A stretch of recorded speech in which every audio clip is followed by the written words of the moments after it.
Hello and welcome back. It's Adrienne Lawrence, and I got more conversation for you. And this time we are talking to the founder and president of Girls Embracing Mothers. That's Brittany Barnett. Thanks so much for joining us again, Brittany.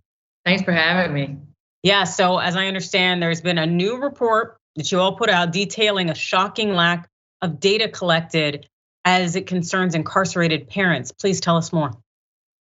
Yes, we wrote a report through Girls Embracing Mothers to see what mechanisms Departments of Corrections in all 50 states had in place to identify incarcerated mothers and work to have enhanced visitations to keep mothers and their children connected through the mother's incarceration. And what we found was, while not shocking, it was still very disappointing. Nearly 50% of states across the country have no mechanisms in place to identify the women who are mothers in their custody.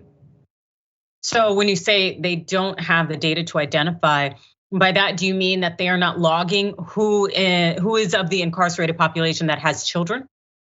Absolutely, absolutely. We found that nearly 50% of the states do not collect any type of data.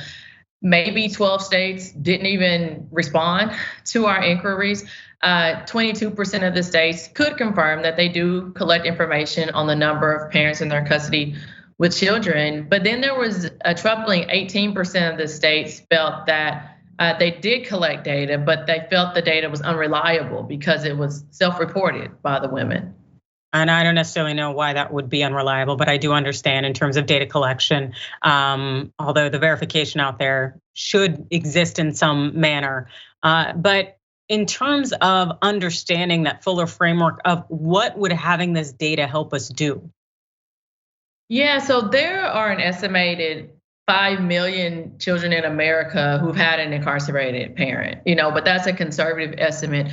And we understand that no one knows the true number because most agencies do not consistently collect this information. And as many of us know, especially as it relates to racial justice issues and social justice issues, lack of data leads to inequities because we don't fully understand the scale and scope of the problem. And so we feel at Girls Embracing Mothers, who were an organization of directly impacted women, that collecting this non-identifying data will help serve the children. Just knowing how many children the women in prison have, what is their gender, what are their ages. Children of incarcerated parents, they're often referred to as the hidden victims of mass incarceration, and collecting this information will help make them visible. And as I said, allow us to understand the scope and scale of the challenge, push correctional facilities to enhance visitation policies, enable nonprofits like ours to create even better programming, and truly encourage more critical dialogue on this issue. Absolutely, because it is rather shocking that, as you all have noted in the report, that a near majority, about 48% of states, are not collecting any data at all on the children of incarcerated parents. And it ends up overlooking those children and whatever their needs are. And you would think that when you have sentencing reports and other forms of collecting information and data on these incarcerated persons, that you would have a resource to access it. Do you think that leaders in states are just not taking the matter seriously?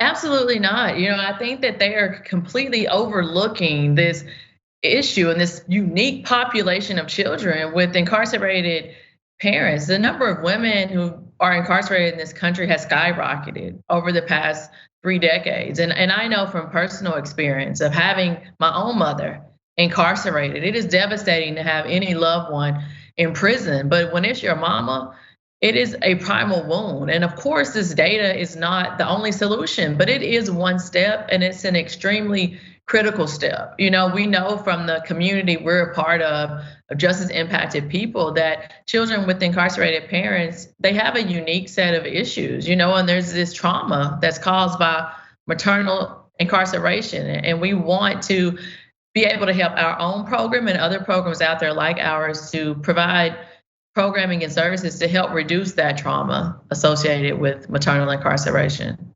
Absolutely. I think that would help advance society, and also, as you noted, figure out where needs are being unmet, because as I would assume, there is some research on how children are impacted when their parent is incarcerated, whether it impacts their educational opportunities or maybe just ability to adjust. I would like to think that the knowledge that there is a need there is there. And so I know that in finding this data and this information that you all reached out to the Department of Corrections. How did that go? Yes, it was quite the experience. With our small but mighty team, we reached out to the Department of Corrections in all 50 states. Many of the times having to make multiple attempts to even get someone to answer the phone. It was very intense, time-consuming research that we did. But what we found was there were 22% of the states that confirmed that they did collect information on the number of women who were mothers.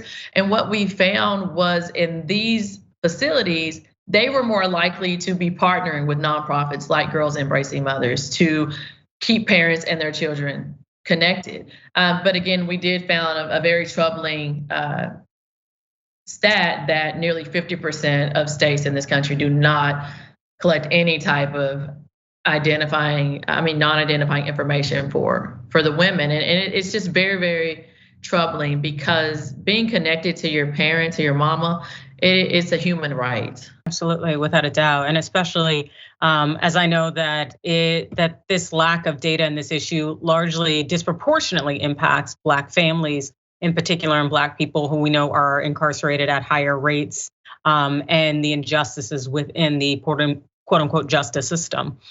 And so as a result of that, it almost continues to perpetuate harms that are legacy generational harms that attribute from back in times of slavery of not having access to a parent because your family has been broken apart by the state or by those in positions of power. And so do you think that in part that's why this is not getting the attention it deserves, because it disproportionately impacts Black families? Oh, without a doubt. I wholeheartedly believe that racial injustice bleeds through America's criminal legal system, on the fact that millions of children are separated from their parent each day without accessible and meaningful opportunities to maintain contact is unconscionable. And as you mentioned, this disproportionately impacts Black children and children of color. Absolutely. Also, it'd be kind of interesting because, as we know, men are incarcerated at far greater rates than women are. And also, as a woman, you would know if you gave birth, and hopefully that child is still alive. But essentially, the system has access to individuals who hold this data. And so just simply not sampling or getting a full understanding or picture. And also too, the thing that hits me is that if the system doesn't know the person has a child, then having those bonds disconnected, if they move that individual to a facility located in a different part of the state where they are so much further away from family, it just would seem very critical to want to know where are the ties that this individual has and how do we do our best to maintain those ties? Absolutely. And ultimately, as we're saying, children and parents, they need to stay connected. I know this through firsthand experience. I know this through the past 10 years that Girls Embracing Mothers has operated, in partnership with Texas prisons. And when we don't have those connections and relationships, there are millions of children across this country who will continue to experience generational trauma. Yes, and that's something that our system should be investing in changing and eliminating. And so what is your hope for these correctional institutions and these correctional bodies? What's the end goal here?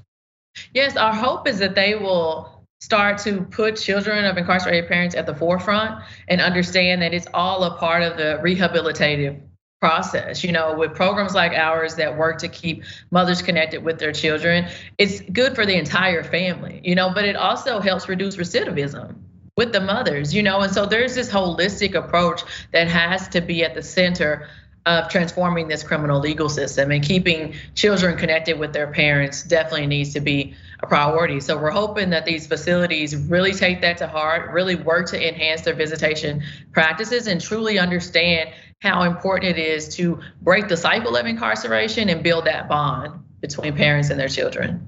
Absolutely. And is there any potential of connecting with whether it's Congress or members of the executive branch to try to ensure that is at least done maybe at the federal level?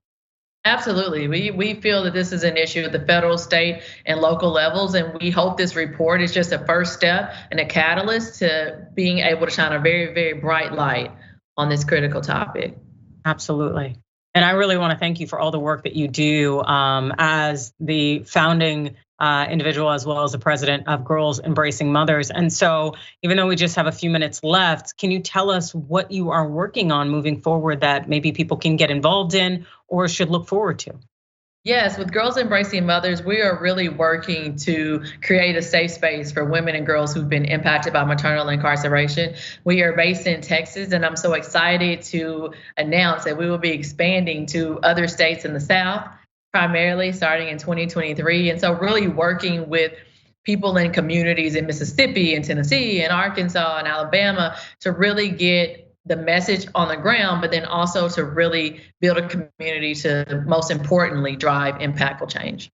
All right, wonderful. That sounds like it will be very powerful, and I'm glad you're able to extend your reach because I know that it means more work will be done and this issue will be ameliorated, or at least more likely to be the case. And so, for people who do want to get involved and they want to follow the work that you do, where should they go? Yes, please check out our website, girlsembracingmothers.org, and follow us on Instagram at Girls Embracing Mothers. Fantastic. Thank you so much. We really appreciate you joining us today and for continuing the work that you do. The report, I'm sure that took a lot of work and a lot of time, but I know it's individuals like you who will help, without a doubt, make the justice system a little bit more just, which is something that we need. Absolutely. Thank you so much.